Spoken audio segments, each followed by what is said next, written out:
Having dispensed with the Barbary pirates, Jefferson and his administration could then turn its attention west, and in doing so they'll double the size of the nation through what is known as the Louisiana Purchase. And then we'll see the exploration of the Louisiana Purchase with the Corps of Discovery, and then the election of 1804 and the end of Hamilton. And the picture you see there is of the Mandan woman Sacagawea, who serves as interpreter for the expedition that explores the Louisiana Territory.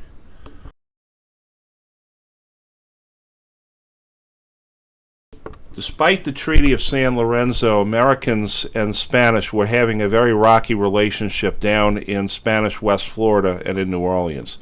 This was exacerbated by the fact that numerous Americans were flocking to Spanish-controlled New Orleans, and the Spanish were becoming more and more nervous about the infusion of Protestant cane tucks, as they were called, coming down the Ohio and Mississippi rivers. Well, Spain suspended right of deposit in a moment of insecurity, and then would do it again. Then they'd return it, then they'd do it again and over again, until finally the U.S. decided that it needed to do something about Louisiana and the city of New Orleans. And then in 1808, Napoleon conquered Spain, and he put his own brother, Joseph, on the throne of Spain, and now you had France running the show. And Napoleon mandated that Spain return Louisiana to France, and this presented a major national security threat to the United States, because having a weak Spanish control of New Orleans was far preferable to a strong French control of New Orleans. And so Jefferson employs a two-pronged strategy. First, he'll begin negotiation with Britain about a possible alliance, which is rather unusual when you think about it, because Jefferson was not very pro-British, but Jefferson is pragmatic. And he also sends James Monroe and Robert Livingston to negotiate with Napoleon, with the understanding that they were to spend $10 million for the city of New Orleans in Spanish West Florida. However, when Monroe and Livingston get to France, Napoleon, supposedly in his bathtub, makes the decision that he will sell all of the Mississippi River Valley and New Orleans for a grand total of $15 million, 4 cents an acre. Now, without instantaneous communications between Paris and Washington, Monroe and Livingston had to make a command decision, and they accept the offer. Thus is made the greatest land deal ever. The reason Napoleon had sold is that he needed money for his war with France, and the Americans accepted because it was the best deal possible and may not have been available again. Of course, many of the Federalists cry wholly beyond the bounds of the Constitution, Batman, but Jefferson says this is political expediency at its best. And the map that you see here shows that the Louisiana Purchase doubles the size of the nation. Ironically enough, Spanish West Florida was not included in the deal. It'll have to be included later on in 1819. However, the city of New Orleans is definitely included. Many people were not sure about what had the United States gained through the Louisiana Purchase, and now Jefferson decides that it is time to go and explore it. The two men who lead the expedition is 29-year-old Meriwether Lewis on the left. He is Jefferson's secretary, very bookish, very good at cataloging, at keeping notes, and so forth. On the right is William Clark, the younger brother of George Rogers Clark, the famous Revolutionary War general.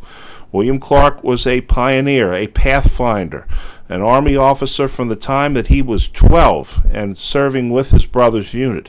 He knew the backwoods, he knew how to negotiate with Indians, he knew how to command men. Together, these two men make up one of the most famous exploratory tandems in all history.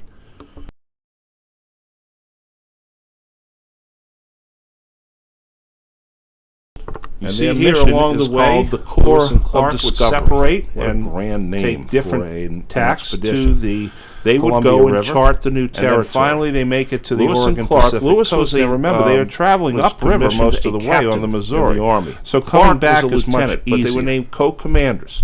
33 men went with them in all. and the route took them from St. Louis on the Mississippi-Missouri Junction to the Oregon Pacific coast. They winter among the Mandan Indians, and there they meet Sacagawea, who is married to an African headwaters in Montana. And would then go over the Rockies, their interpreter, come down the Columbia River, which makes it much easier for them to move into Indian span of around 18 months. And when Lewis and Clark come home, they come home like the astronauts came home that we did in the late 1960s. They never have to buy another meal again. They are feted at banquets throughout all the country, and as a testament to their skill. Heroes welcomes. One man died in the whole expedition. When they were gone, it was not as if there was no information. There was a constant stream of information being sent back downriver because Lewis and Clark had put those 33 men to work.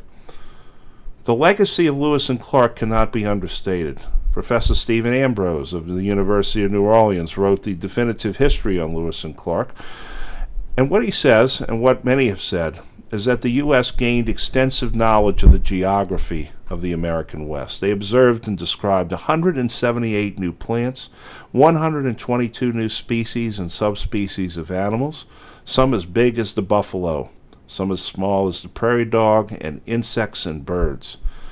It encouraged Euro-American fur trade in the West. The fur trade had kind of fallen off, but now you had all this new fertile ground for muskrat and beaver and otter. They opened up Euro-American diplomatic relations with the Indians. Little did the Indians know how negative that would be for them. It established a precedent for Army exploration of the West. In any exploration, the U.S. military would take the lead.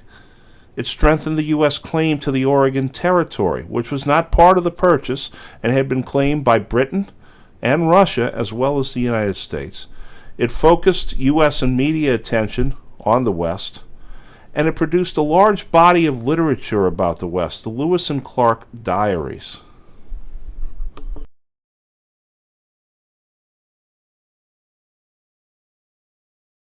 Lewis and Clark were not the only explorers of this time. Zebulon Pike also explored the American Southwest.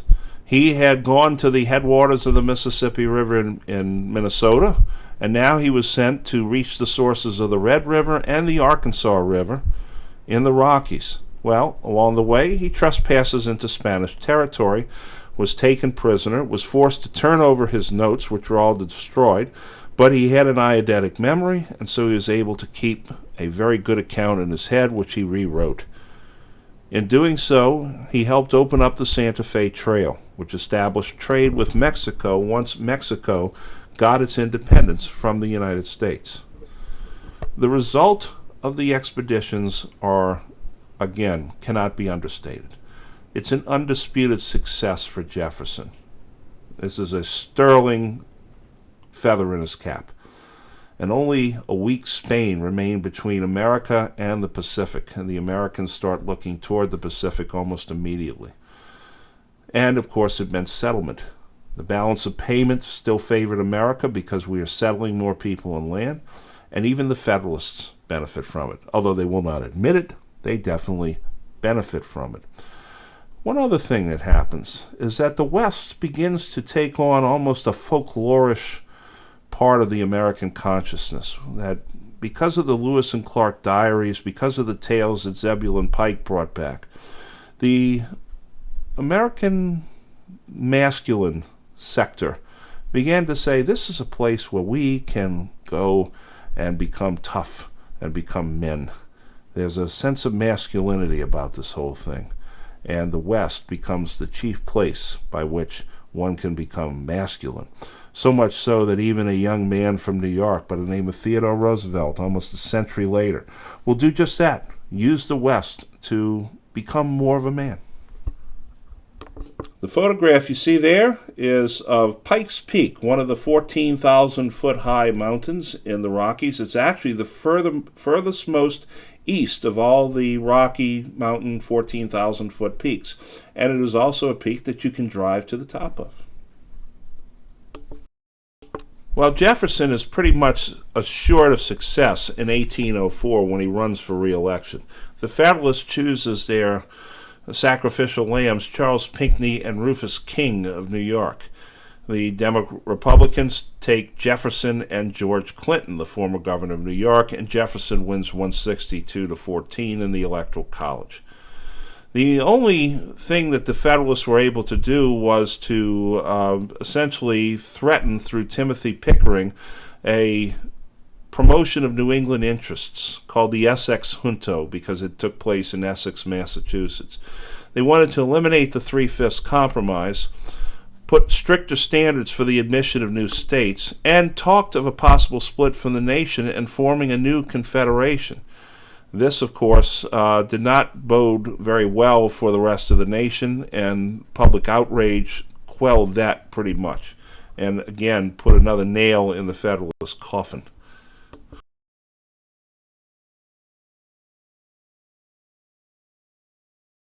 With the settlement of lands in the West being so lucrative, eventually you knew that a scandal would have had to take place. And this is the famous Yazoo affair, which was a corrupt Georgia land scandal in which the state legislature sold lands to people at a ridiculously low price. Well, the federal government stepped in and ceded the lands back to the federal government.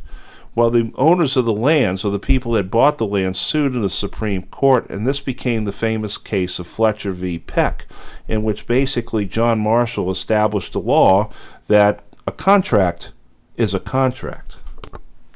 There were also problems in the Democratic-Republican Party. There were ideologues there as well, led by John Randolph, yet another second cousin of Thomas Jefferson.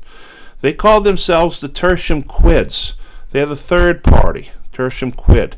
They protested the land acquisitions. They advocated for traditional Democratic Republican policies. These are not pragmatists, they're ideologues.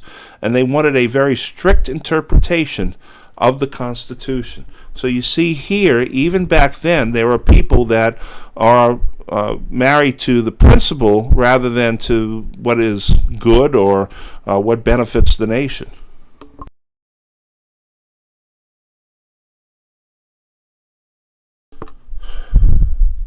The Essex Junto was still making its trouble in the North, and they had concocted a plan of secession in which they offered Aaron Burr the governorship of New York. Well, Hamilton hears about this, and he thwarts the plan and then supposedly insulted Burr in the press. Well, Burr demanded an apology from Hamilton, and Hamilton said, "I would like to apologize, but I cannot see where I have actually said anything wrong." This is a time and a period in which honor and ritual were very much honored, for lack of a better term. So, because Hamilton refused to apologize, Burr through his witnesses and Hamilton through his witnesses, Burr challenges Hamilton to a duel. Hamilton then accepts on July the 11th, 1804, in Weehawken, New Jersey, across the river from New York. New York had outlawed dueling. New Jersey also had outlawed dueling, but they had not really enforced that too much. It was considered to be more and more barbaric as times went on. Supposedly in a duel, in most cases, it was an affair of nerves and honor, and the person that was challenged often fired first, and if the slight was not too grievous, he fired over someone's head or into the ground, and then the other person would do the same, and honor was served. Hamilton fires over Burr's head. Burr shot to kill and mortally wounded Alexander Hamilton. He died of septic shock the next day and was buried in New York City. 10,000 people showed up to his funeral. Aaron Burr, who was no longer the vice president, now became a pariah in public and political circles.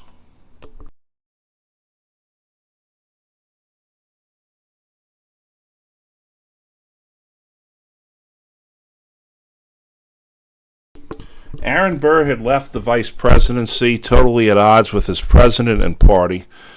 The duel with Hamilton had left him a pariah, and he was bankrupt. This leads us to the Burr conspiracy. Supposedly, there was an attempt to create a new empire from Mexican lands. And this was not, supposedly, American territory. So we can already see that the charges of treason that would be brought up against Burr would not really stick. It was Jonathan Dayton, a friend from Princeton, Harman Blennerhassett, an Anglo-Irish aristocrat, Anthony Merry, a sub-British diplomat, and our friend James Wilkinson, the one who had tried to oust George Washington at Valley Forge. He was the military attaché in New Orleans. He was also a double agent, paid agent of the Spanish. But the funny thing is that all the information he gave to the Spanish was dated and of no use. There was also in the records the mention of another man. Somewhere on the periphery lurked Andrew Jackson. What was his role in this? We'll never really know. It may have been just that they approached him and spoke with him briefly about what they were doing, and Jackson was a sort of wait-and-see sort of person. Nonetheless, Jackson came out of this pretty unscathed.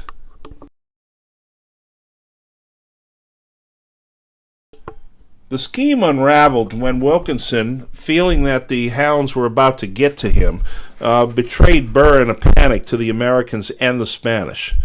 At first, Jefferson didn't want to do anything about it, but then he ordered Burr arrested for treason. Burr tries to turn himself in at 3 separate army posts, to which they are all saying to him, no, we're not going to do that because we don't think you're guilty of treason. Burr knows that he could be shot on sight by the wrong people, essentially begs the 4th commander to arrest him, which he does, sends him up to Washington, and they are ready to put him on trial in a kangaroo court when all of a sudden John Marshall, the Supreme Court Chief Justice, says, I have precedence in all treason cases. I will judge this case based on my standing as Chief Justice and to ensure fairness. Burr was acquitted of treason. Why?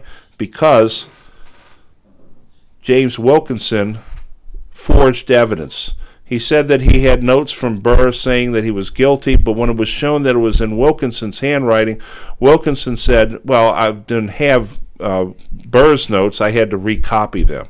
They laughed him out of the courtroom. Aaron Burr later fled to Europe to escape debt, but then later he returned, came back to New York City, practiced law until 1836, when he died in New York at the age of 80. He is considered to be the fallen founder, but he did live the rest of his life to a full age. James Wilkinson is memorialized with an alley in the French Quarter between St. Peter Street and Toulouse Streets, and it goes from Chartres to Decatur Streets. That's a small little alley.